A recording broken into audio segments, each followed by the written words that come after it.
The black sheep. Do you know what it feels like to be truly afraid? To feel that you're worthless, not even worth being saved.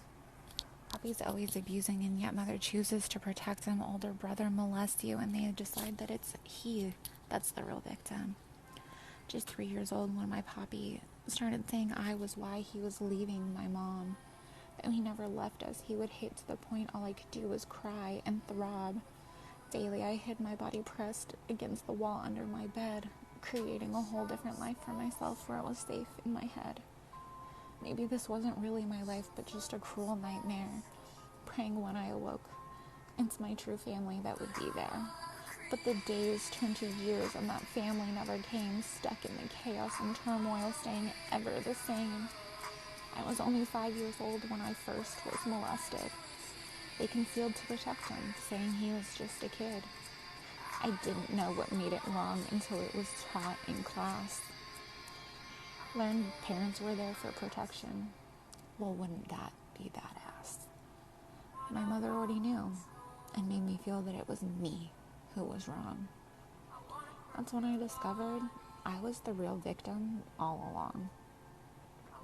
Their verbal abuse was only growing stronger and stronger.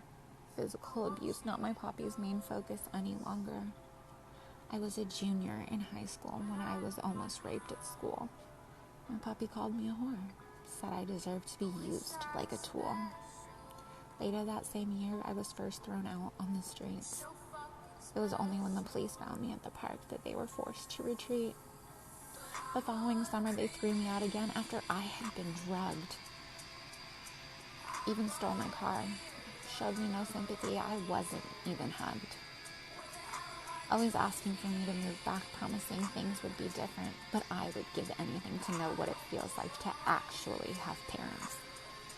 I was only a teenager when they had strangers try to give me an exorcism. Truly a traumatic experience for me, feeling more like an act of terrorism. Only 18 when my parents and older brother jumped me together as a family. I was battered and bruised, and yet they threw me out happily. Sooner or later, they would always ask me to please come back. Always living on edge, staying vigilant for their next attack.